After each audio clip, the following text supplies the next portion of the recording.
السلام عليكم ورحمة الله وبركاته. انت بتتفرج على الشاشة دي دلوقتي موبايل او كمبيوتر او لابتوب، بس عمرك سألت نفسك ازاي النور ده بيتولد، وليه الصورة بقت انضف، وليه العالم اتأخر سنين طويلة علشان يوصل لجودة الإضاءة اللي احنا شايفينها دلوقتي؟ الإجابة كلها في لون واحد، اللون الأزرق، اللون اللي كان سبب في وقف التطور التكنولوجي لفترة طويلة جدا. في الفيديو ده هنعرف ليه صناعة الضوء الأزرق كانت مستحيلة، بس لو أول مرة تشوفنا متنساش تعمل لايك وتشترك في القناة عشان يوصلك كل جديد.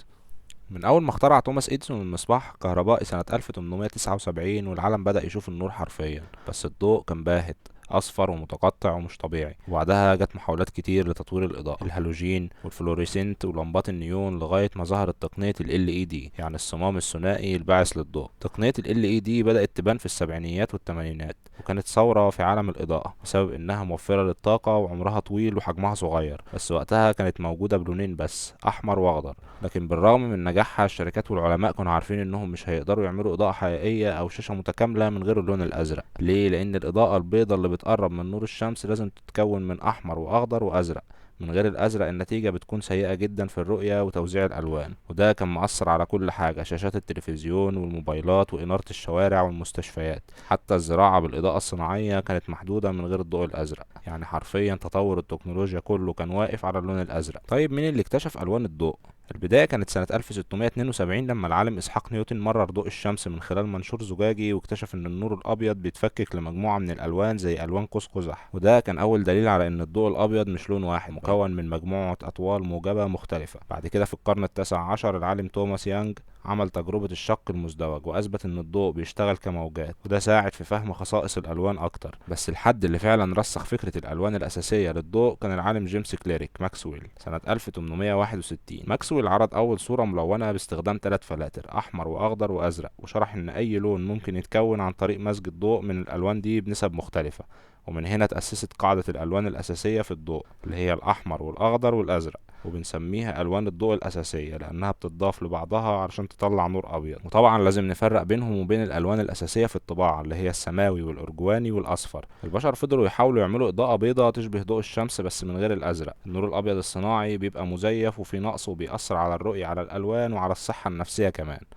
قدروا يعملوا ليد احمر وليد اخضر، بس ليد ازرق مفيش. تخيل كل تطور في الشاشات والكاميرات والاضاءة والانارة العامة كله كان واقف بسبب انهم مش قادرين يولدوا ضوء ازرق فعال. العلماء قعدوا يدوروا على مادة يقدروا يستخدموها عشان يخلقوا ضوء ازرق باستخدام تقنية ليد. جربوا كل حاجة، السيليكون والزنك وكبريتيد الكاديوم، بس كلهم كانوا بينتجوا ضوء ضعيف او بيبوظ بسرعة، لحد ما لقوا مادة اسمها جاليوم نيترايد. وده مركب كيميائي صلب جدا شفاف وبيتصرف بطريقة غريبة مع الكهرباء. نظريا جاليوم نيترايد كان مثالي لإنتاج الضوء الأزرق، بس عمليا كان كابوس. ليه؟ لأن بلورات جاليوم نيترايد كان صعب جدا تتكون بشكل نقي وسليم. أي خلل بسيط في تكوينة البلورة بيخلي الضوء يطلع ضعيف أو ما يطلعش خالص. تصنيع المادة دي كان محتاج درجات حرارة عالية جدا وضغط دقيق. العلماء قالوا الموضوع مش هينفع، المادة دي غير قابلة للتطبيق. بعد محاولات من الجامعات الكبيرة ومراكز الأبحاث وشركات ضخمة زي فيليبس وتوشيبا، كله حاول وفشل. الصناعات كلها كانت واقفة ومستنية المعجزة الزرقاء، لحد ما ظهر واحد اسمه شوجي ناكومورا، ياباني بسيط شغال في شركة صغيرة في اليابان، مش من الكبار ولا عنده تمويل بملايين، لكنه كان شغوف. الراجل ده بدأ في أوائل الثمانينيات وكان مقتنع إن جاليوم نيترايد هو الحل،